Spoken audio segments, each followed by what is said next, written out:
se asocian.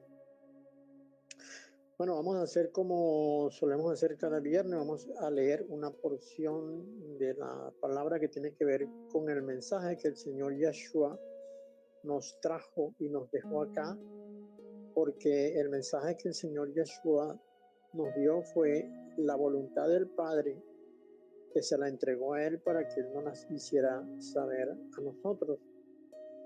Y pues eso es lo que nosotros tenemos que saber y conocer, porque el Señor Yeshua dijo,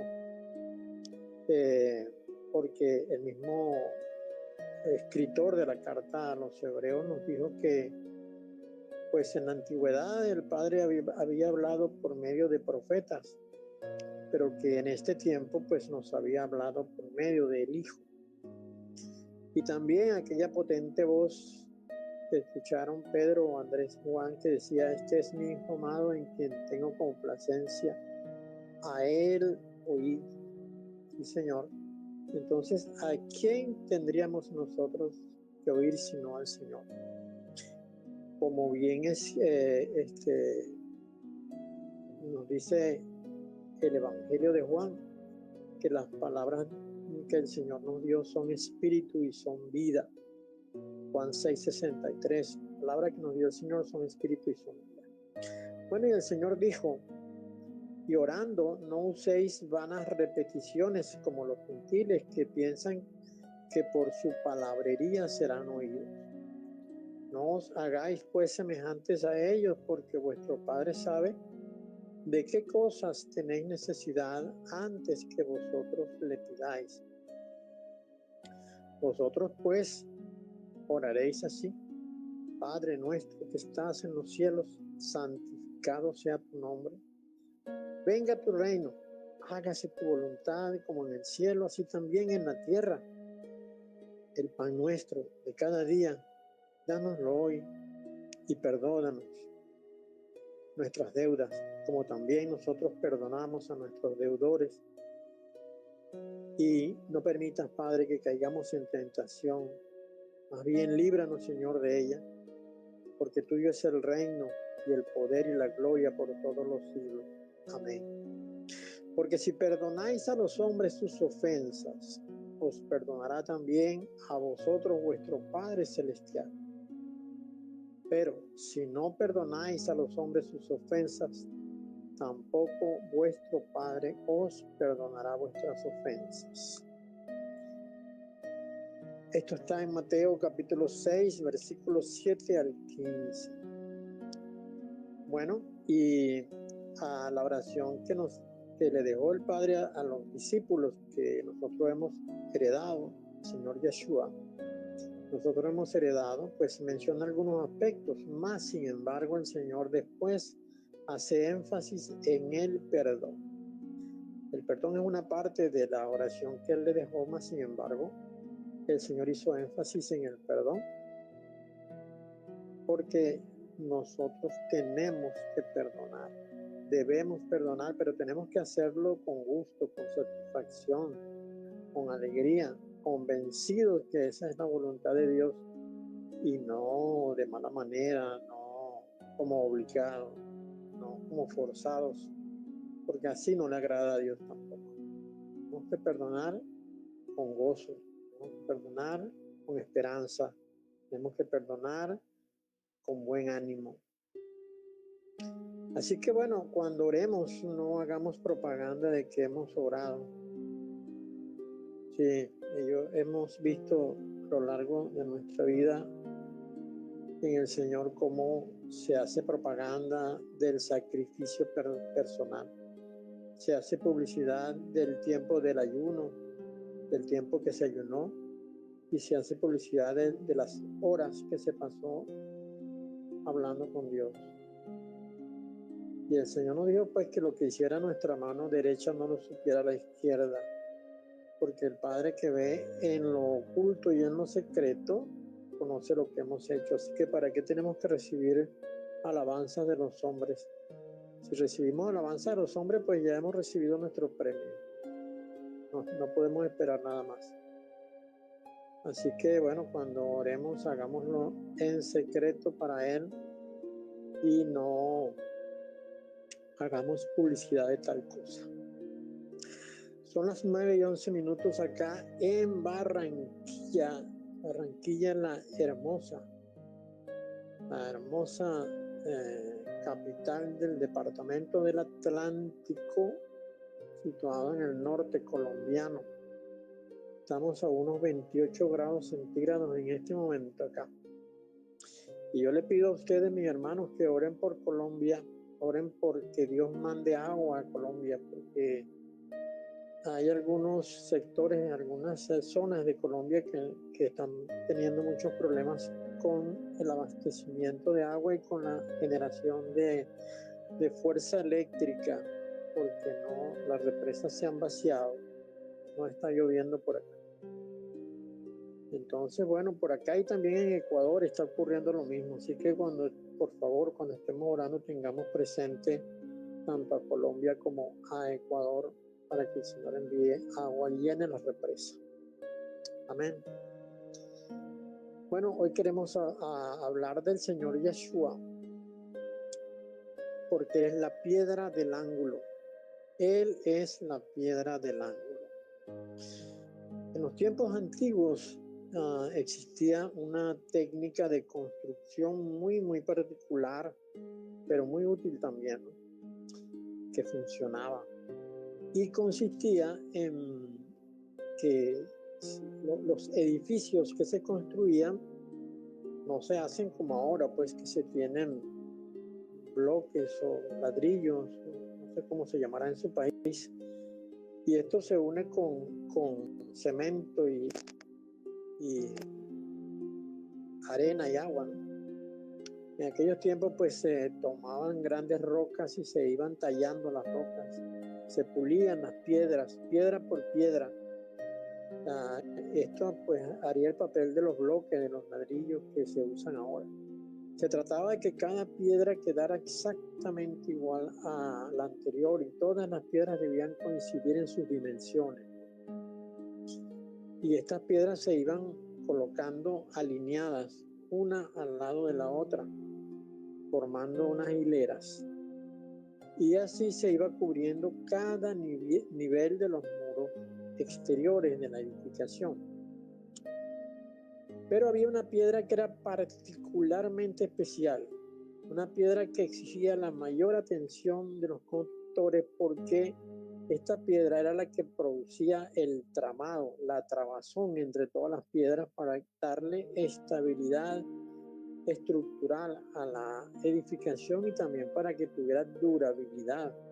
Tenía unas características muy especiales esta piedra, y esta era justamente la piedra que quedaba en la esquina de la edificación, donde se hacía el ángulo.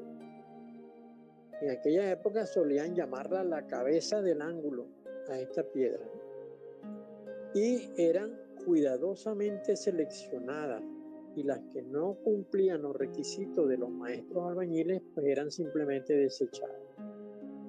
Allá, por los inicios de la iglesia, después que el Señor Yeshua hubo muerto, Pedro enfrentó a la multitud incrédula y les dio una arenga diciendo: este Yeshua es la piedra reprobada por vosotros los edificadores, la cual ha venido a ser la cabeza del ángulo.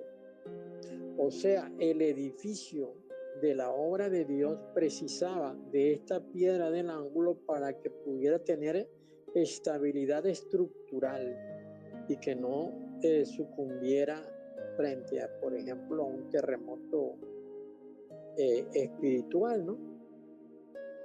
Para Pedro, aún se estaba construyendo el edificio de la obra de Dios y cada piedra había sido puesta como un hito histórico, un elemento para recordar, y solamente faltaba una, y esta era la cabeza del ángulo. Y esta cabeza del ángulo, la piedra angular, pues es el Mesías.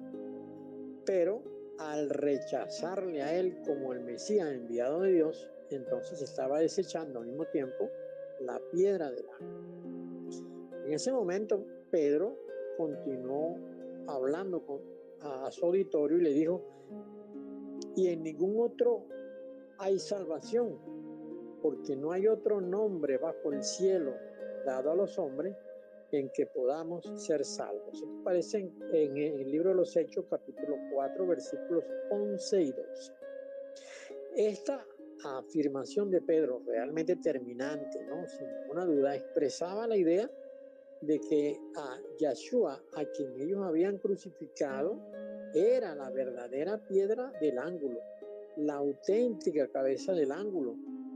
Y la razón de esto es porque nunca, ni antes del Señor Yeshua, ni en los tiempos del Señor Yeshua, ni posteriormente, ha habido sobre la tierra un nombre entre los hombres superior al nombre del Señor Yeshua, en el cual se pueda hallar salvación. Y como hemos mencionado acá otras veces, el nombre de Jesús no representa el mensaje de Dios en cuanto a la salvación, porque no dice nada. En cambio, que el nombre Yeshua, que es el nombre del Señor en hebreo, sí dice Yahweh salva o Dios salva. Por eso es que Pedro dijo que no había ningún nombre bajo el cielo dado a los hombres en que pudiéramos ser salvos, ni siquiera el nombre de Jesús. El único nombre que anuncia la salvación de Dios es Yeshua. Entonces, la humanidad edificadora de su propia historia, pues ha escogido otras cabezas de ángulo, sin duda alguna, quienes a fin de cuentas nunca podrán dar salvación, porque solamente Yeshua puede hacerlo. Ni el Alá de los musulmanes, ni el Siddhartha Gautama de los orientales, ni el Krishna de los hindúes, ni el Mesías de los judíos, ni tampoco la mística María de Roma, ni ninguna de estas personalidades que llaman celebridades puede dar salvación. El único que puede dar salvación es Yeshua, porque es el escogido de Dios. Entonces la frase de Pedro es realmente contundente: y en ningún otro hay salvación, en ningún otro hay salvación. Yeshua es la auténtica piedra de la esquina, la cabeza del ángulo, la que trama bien la obra, la que le da fortaleza a la estructura, asegura su estabilidad. Porque solamente a Yeshua, Dios Padre, le dio un nombre especial.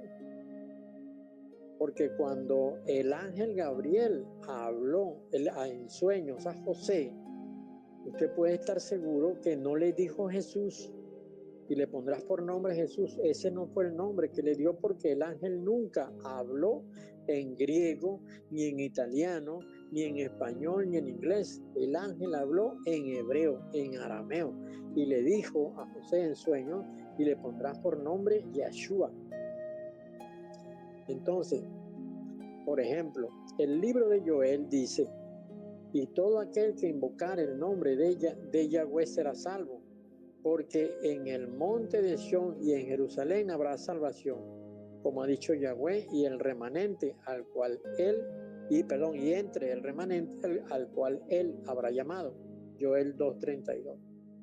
Este texto se refiere a los días finales de la historia humana, el edificio que todos construimos cada día, cuando Israel estará sometido a mucha crueldad en medio de una guerra, por cierto, guerra que pareciera que estamos tan cerca de ella, muy cerca de que se desate la guerra en contra de Israel, porque lo que ocurre cada día allá en el Medio Oriente es precisamente creando el marco necesario para que se produzca Lucas 21, ¿no? Cuando dice: cuando veas a Jerusalén rodeado de ejércitos, eso estamos muy cerca de que ocurra.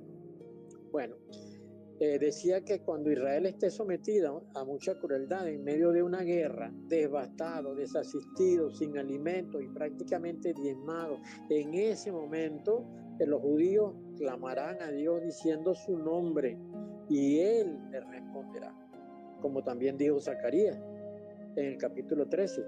Ellos clamarán a Dios por Yahweh, y Dios responderá mediante Yeshua. Porque Yeshua aparece 70 veces en todas las Sagradas Escrituras, no aparece como un nombre, sino como un verbo, porque Yeshua es un verbo que significa Yahweh salva. Entonces, cuando las escrituras dicen que no hay otro nombre mediante el cual podamos ser salvos, es porque así es. Ahora bien, Satanás ha creado su propio sistema religioso en todo el mundo, o sea, Babilonia, dándole a cada región un nombre, un nombre de un Mesías en quien creer. Pero el único Mesías verdadero, el único reconocido por Dios y enviado por Dios es Yeshua. Entonces, este es el momento para creer en Él, porque Él es la piedra angular, Él es la cabeza del ángulo. Si no crees en Yeshua, no serás salvo, no serás salvo. Él es la puerta y Él es el camino. No hay otra manera de entrar. Él es la puerta, Él es el camino. Así que tú que me estás escuchando en cualquier lugar del mundo, para poder entrar, hay que creer en el Señor Yeshua. Pero creer no significa decir yo le conozco. Creer significa vivir su mandato, vivir su palabra, vivir lo que nos enseñó. Por eso es que es muy, muy importante que leas la Sagrada Escritura, pero que empieces por el Nuevo Testamento, que leas la primera carta de Juan, que leas las cartas de Pablo, las más sencillas de todas, para irte familiarizando con el Señor. Y donde diga Jesús, entiende que ahí debería haber dicho Yeshua, porque ese es el nombre, el verdadero nombre. Bien, son las 9:23 de la noche, acá en Barranquilla, de hoy 19 de abril del año 2024.